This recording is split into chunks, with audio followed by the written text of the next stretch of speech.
All right, it's 10 o'clock.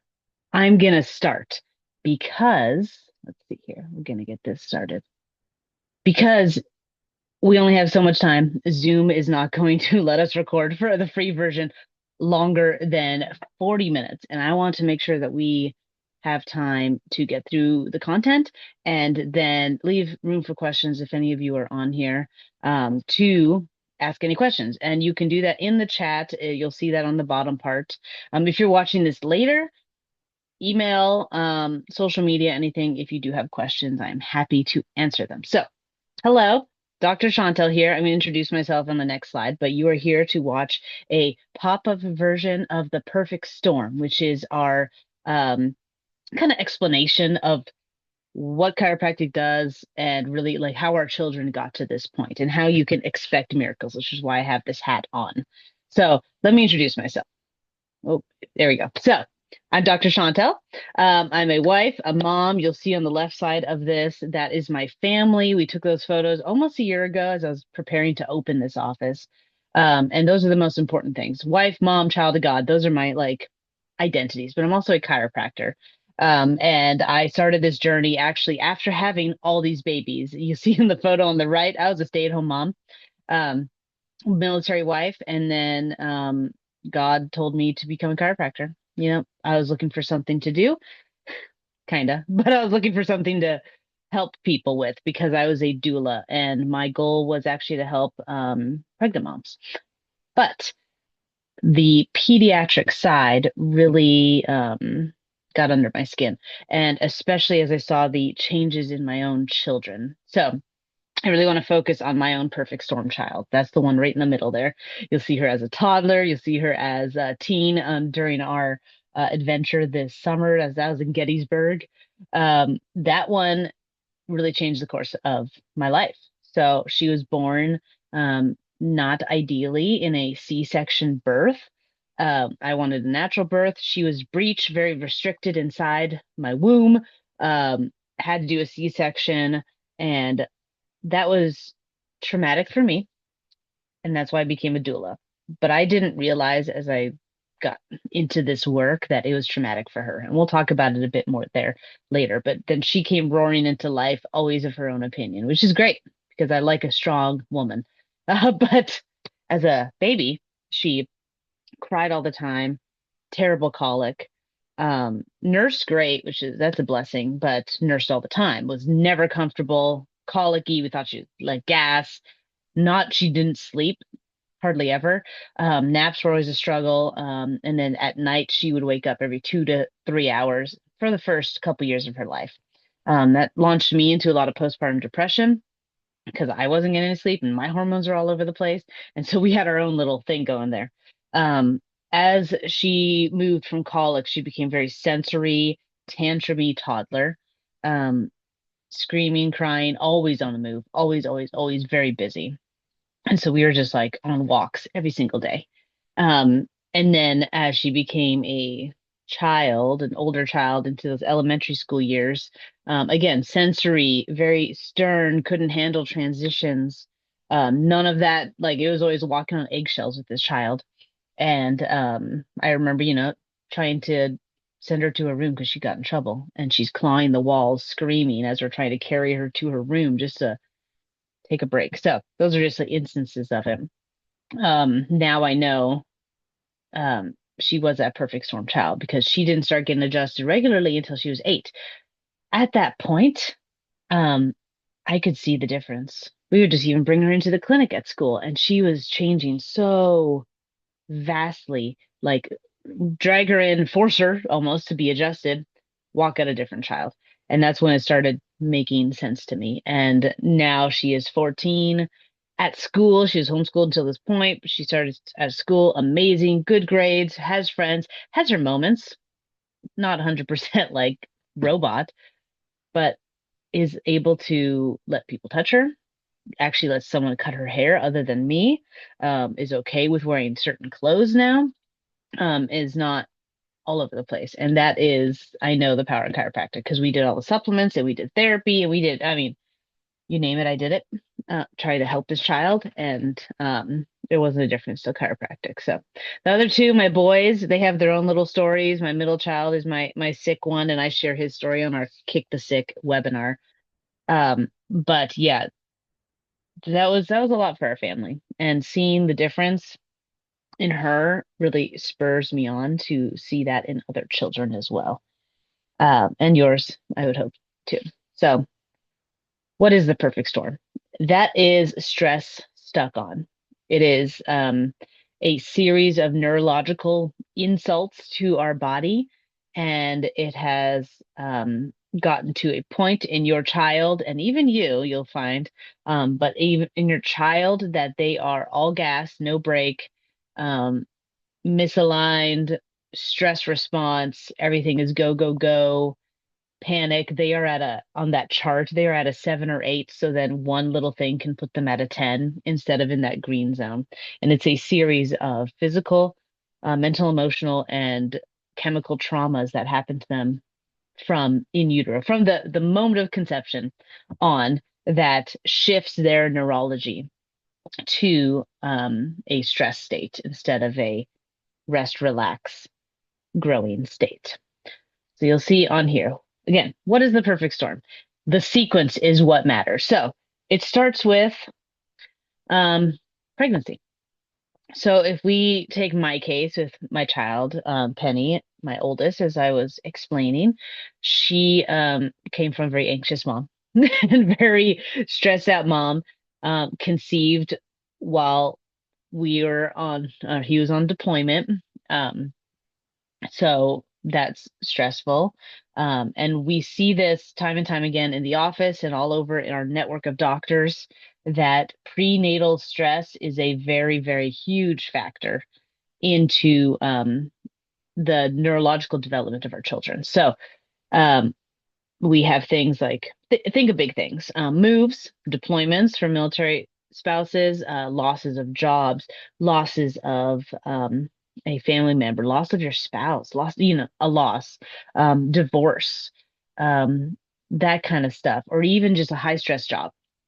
Those things shift for our babies. So our babies are only interpreting the world through us when they're inside of our bellies. So that means that if you are interpreting the world as stressed out, that is what the baby is being fed.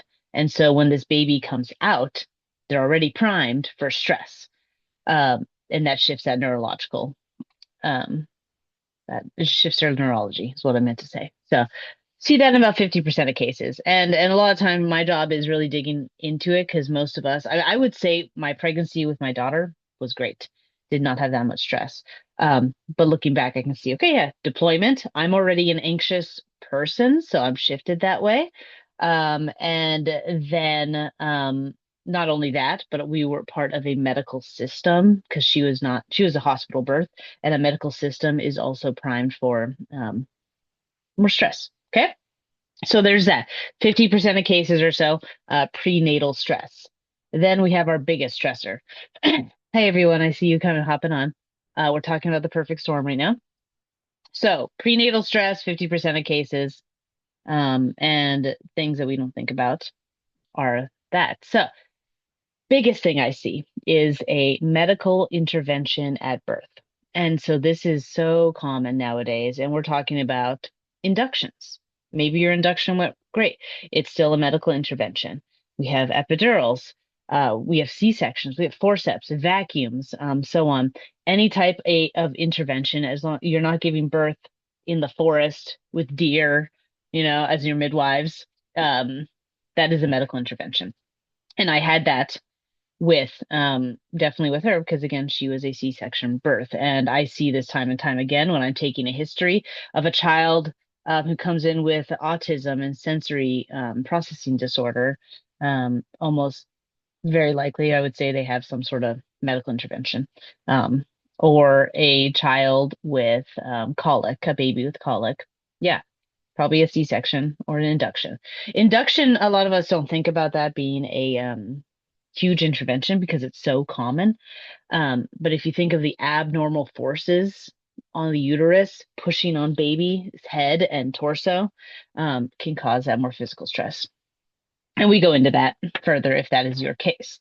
But yes, I'll see it. I would say even 80 to 90% documented cases of some sort of birth intervention. Very rarely do I see not that. But it happens because there's more on this page I'm going to share with you. Okay. But that's huge. And it's a really big part that our children have to deal with from an early age. Then we have this child who's already primed for stress in the prenatal period, and then they had an induction birth or a C-section birth. They become a stressed out, colicky, constipated baby. Maybe they're refluxy, maybe they have torticollis, so their head's kind of turned one way. They can't eat very well, so you can't nurse anymore, so you end up giving them formula. Um, that increases the stress levels in your child. Again, shifts them towards that stressed out state versus the calm state. What newborns should be doing coming out, happy birth, should eat, sleep, and poop. When they are not eat, sleep, and pooping, they are over here in panic mode. And panic mode for a baby is that colicky state. And they get constipated because one, they're colicky, and two, they just can't move things through because their motor system is stalled because of their birth. And we'll go on to a different slide for that. Okay, that colicky baby, which was part of Penny's example, becomes our sensory child or our challenging tantrumy toddler or one that's constantly sick, because that's kind of where I'll see it branch. She wasn't very sick, but I had a more sick child. Um, Sensory over here, sick over here. And this sick child ends up being the ones who are constantly on antibiotics, ear infections, strep infections, so on. Stressed out, bogged down nervous system versus the sensory child, overloaded, noisy nervous system. Antibiotic use, you guys know, is way too common nowadays. They're really good tools when we need them, but they're overprescribed. So that's what we see with them. Okay. Those children, those tantrumy toddlers or even sick children, become that elementary school age hyperactive, can't focus at school, sensory child, can't handle the noises, stuck child, shut down. You've probably noticed some who just like are super quiet. Um, and I know we have these are a lot of studies I have on here about autism and ADHD. Those are huge neurological things that we see with these kids. I actually just processed in a new child this week who followed this path and is now so sensory that he just cries at school all day. He's 7 and is just stuck and shut down. He came in like this, couldn't make eye contact, is terrified, and he's 7. So think about that if that doesn't go away, right? So when Penny's case, right, I was using her as an example, stressed out mom, medical intervention, colicky baby, sensory tantrumy child or toddler into that hyperactive sensory child. This ends up being the exhausted, angry, anxious, depressed teenager. In extreme cases, the ones on multiple medications for ADHD and focus and sleep problems.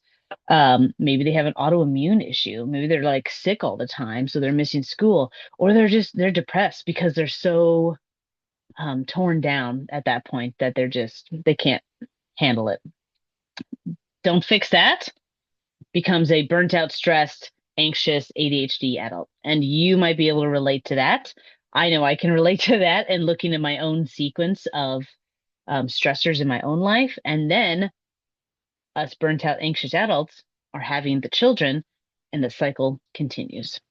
So that is, in a nutshell, what the perfect storm is. We have way more slides, but this is what I'm looking for. If you are coming into our office, I am looking for little breadcrumbs in all of these categories to figure out the level of stress you may have, your child may have, and how long it's been in their system. And oftentimes, if it has started in the prenatal period, it has been in their system 100% of their life. So, what is the function of the nervous system? Your nervous system is meant to perceive your environment, and not just with your eyes. Think of everything. I know my hand is back here despite not being able to see it with my eyes. Perceive the environment and then coordinate the behavior of all of the other cells.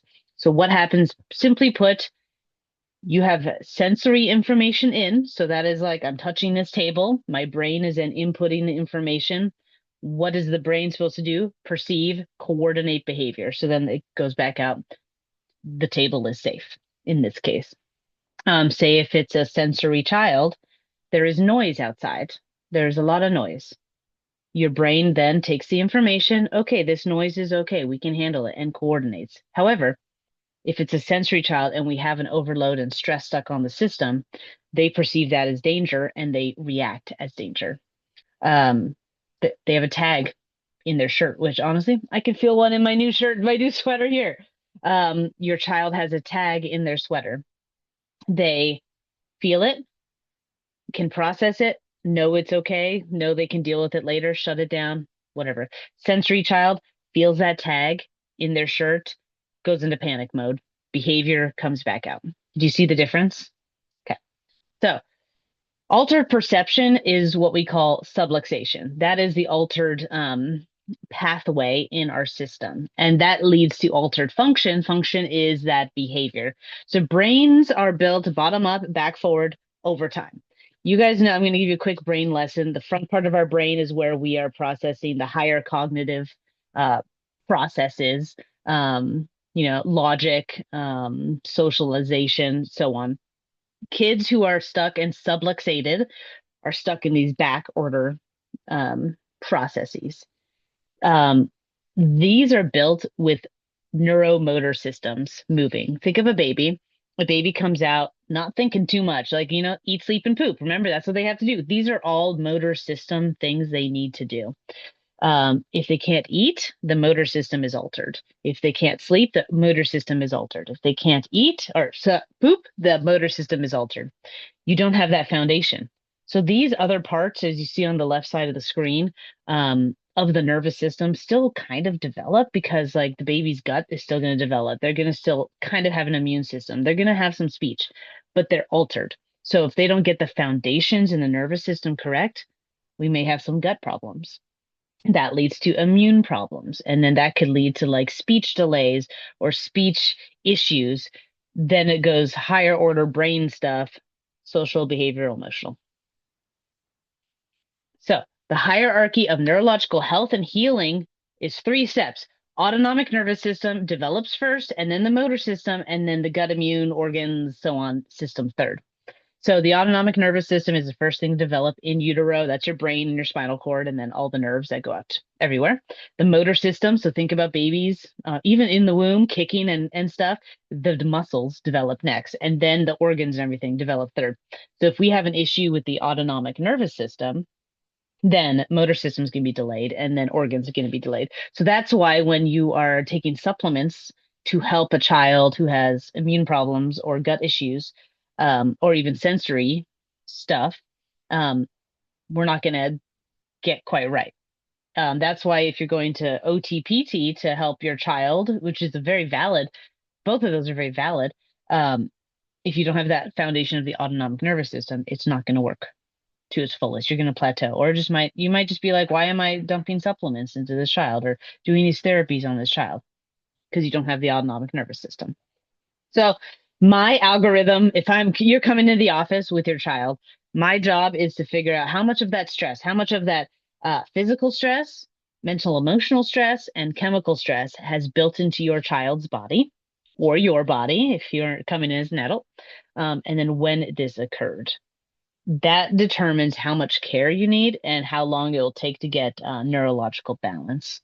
Um, because oftentimes, like that 7-year-old I was telling you about, 100% of his life, he has had that stress and he has multiple layers of the different stress. My daughter, 100% of her life, she has had some sort of sensory thing. So the amount of care that takes to fix 100% of your life, that's why we have to, approach it a little slower with some more frequency. So this is our neurospinal system, and if you come into our office, you're going to see this cool chart. You can see the effects of subluxation.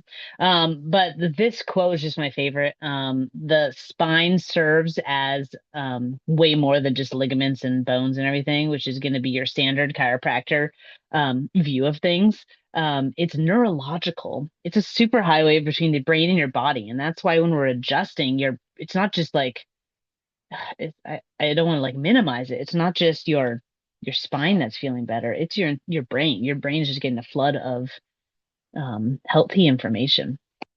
So this chart's really cool. I'm not going to go over everything on it because we only have so much time. Um, but it does show these different levels, and if you have a subluxation at a certain level, what organs and systems may be affected the most. And I'll tell you, most of them are in those top two boxes that I see. All right, let's get there we go. So again, subluxation, that means stress stuck on the system. That means a neurological system that is shifted towards stress and then is expressing stress. Here we go. There's a couple to click through. So Bruce Lipton, he's a really awesome epigenetic biologist or researcher. And he says you can't be in growth and protection at the same time. So again, your newborn should be eat, sleep, pooping. That's growth. If they're not eating, they're in protection. If they're not sleeping, they're in protection. If they're not pooping, they're in protection mode. That's the stressed out fight or flight mode. And you just can't. You can't be in both. Yeah. And you, as an adult, probably feel that way too.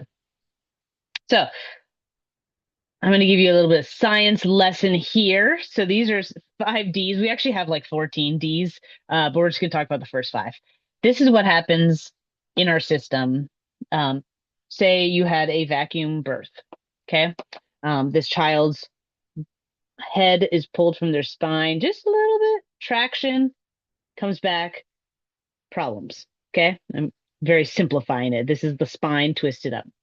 That is dyskinesia, abnormal alignment and movement. Dyskinesia, if your body is not moving correctly, it leads to abnormal sensory input, especially when we have that up here in our upper neck. The abnormal alignment will send bad information to the brain. Then that's disafferentation. Um, then your autonomic nervous system has to figure out what to do with itself, the brain output and everything, dysautonomia, and that will cause a shift in your system. Dysfunction, right? The key systems are not working correctly. And dyskinesis. Dyskinesis is abnormal energy output. So if you think of a child who, if I measured them and they had a really high number on their energy output, but you're like, no, but they're really exhausted. Yes, because their body has so much energy inside that it doesn't know how to process it up here.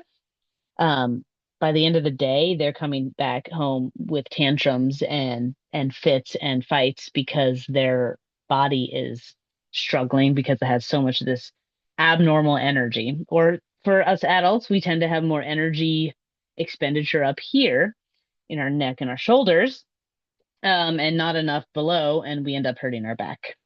To talk about pain in a neurological way. So abnormal movement means certain parts of your body are not moving correctly, or your neurospinal system are not working correctly. It causes bad information in, which causes bad information back out, causing dysfunction of all your systems and poor use of your body energy. Okay. Dysautonomia, I just wanted to zoom in on this one real fast. This one is about our brain. So we talked about, remember the front of our brain, the prefrontal cortex, cognitive, attention, impulse control, socialization, so on. This is where we want to live and where our kids want to live. This is where we're thriving. But dysautonomia and subluxation will shift us back towards the back of the brain. That's where we have our amygdala. So even past like the hippocampus, it's like, oh, we're not even dealing with this guy. No more learning, no more of any of that. All of our sensory information actually goes through the amygdala. So everything that's coming in from the brain or the body. So if the body is stressed out and putting information to the amygdala is going to determine that it's fear, anxiety, stressed out state. It's not even going to push it forward to our thinking brain. It's going to keep us back there in our more animal brain. Um, and really cause brain issues and our body issues. What Why that happens, it's not a brain problem because your brain is working exactly how it's supposed to be.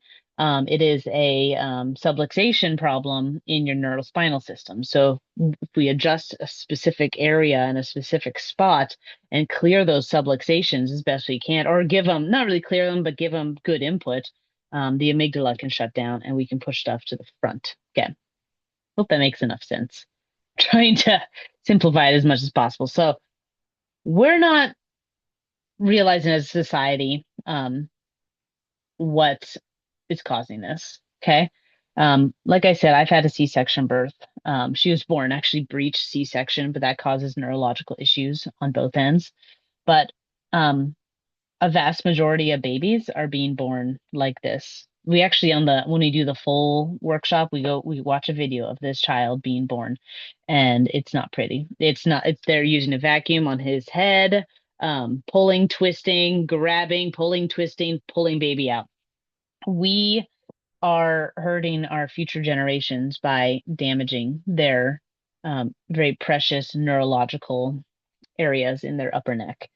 We have a ton of just receptors up here for thriving, and this baby is coming into the world just stressed out and damaged, even though they're perfect, right? But we are causing that. And it's not an individual, it's not even a whole system. It's just not knowing what's going on and then how to correct it because C-sections are needed. They're just overused, as you can see in this chart. And this was 2012 when this was made. I used this when I was a doula back in 2012, 2013. We're staying in America about 33%. Um, if you'll notice, the rise of neurological disorders and ADHD, autism, and so on almost correlates with this birth interventions. So that is a huge thing that's near and dear to my heart, birth interventions and helping people have as most natural birth as they can. Um, so subluxation. So they did a study, and actually, this was a doctor of orthopedic, the DOs, did a study on newborns, and they call their subluxation as somatic dysfunction. But it's the same neurological process. And they found 99 out of 100 infants that they checked had some sort of subluxation. And so it's not nothing, you guys. They're checking these babies at a hospital um, that they need an adjustment. So big thing that is affected in our upper neck is our vagus nerve as well. This is our fight or flight nerve. It's our gas and brake nerve. So if your child is full gas, their vagus nerve is probably not primed. Their vagus nerve has like a dimmer switch and it's full bright. The lights are on, too bright. We need to be able to dim it down. Our vagus nerve is actually very sensitive to chemical stresses as well as mental emotional stresses. There's a lot of research into it. Can't even go into it. But it originates up here. So again, if we have that physical stress on our upper neck, our vagus nerve is going to be affected. And it goes, you can kind of see this cool image. It's not, it's not anatomical, but it does actually go all the way down to basically our belly button, controlling different functions, heart rate, lungs, stomach, digestion, liver, you name it, your vagus nerve is probably involved. And it's a huge thing that when we're adjusting, we are affecting this vagus nerve to regulate it, to get it to not be fight or flight all the time. This is a cool article about vagus nerve and sensory processing disorder. It's a research article, I mean to say. So SMD, that is, oh wow, my brain's going to not work for a second. Yeah, sensory modulating dysfunction. Okay. Um, these children have a vagus nerve that is not working well. So their sensory processing is not it's not on. So these children then cannot engage socially, emotionally, communicatively, and with daily skills. And you probably know people like this, these poor kids that are just suffering, and it's because their vagus nerve is basically shut down. So I want to share just a couple stories as we wrap up this. And I see we do have a question. I'll try to answer it before they kick us out of Zoom. But subluxation's disconnection and chiropractic is reconnection. So this story is Kylie. She um doesn't ever get on the table, which is fine, but she came in with a lot of signs of autism, even at her young age. She was about 18 months starting with me. And I was like, okay, I'm worried. Rough birth, all right, stressed out mom, rough birth, colicky baby, name it. She had it on that list. And now was going to daycare and just screaming all day because she was very sensory and freaked out. And then she'd come to our office and scream, and I'd have to get in there and adjust her, and adjust her. And you can see we do a neurological insight scan. That's how we measure their nervous systems. And you can see her dysautonomia is that red stuff. She was just, her nerves are screaming for help. Her whole system was just unbalanced.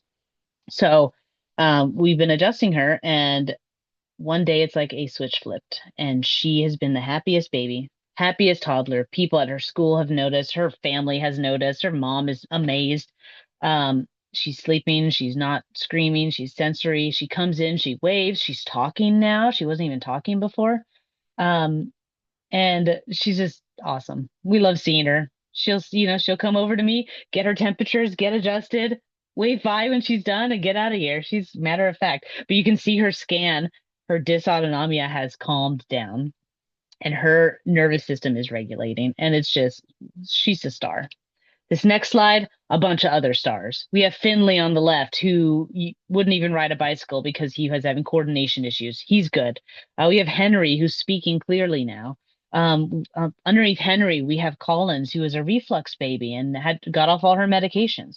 Then in the middle there, we have sisters, Maddie and Macklin. Maddie was on her way to surgery for GI issues, and not growing and not gaining any weight, and now she's perfect. No issues. Macklin would break out in severe hives through her body with any immune challenge, barely a thing. And last week she had the flu, which is, sucks, but she had no hives. Yes.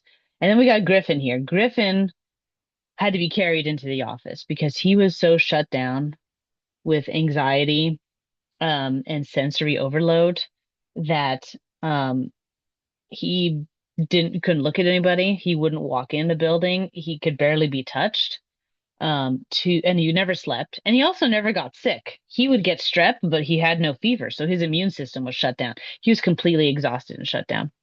And a month into adjusting him, his mom shared um, that he's sleeping through the night every single night for the first time in his 8 years alive. Um, and just by going to the root cause and helping the nervous system. And he is still doing really well. His family is helping him thrive. I could go more. I even have I don't have Easton on here. He's was a lot like Griffin. Actually, Easton I saw first before Griffin, and they saw Easton's story, and he was also a very like tantrumy, overwhelmed child, and now he's doing amazing as well. He's very much more regulated.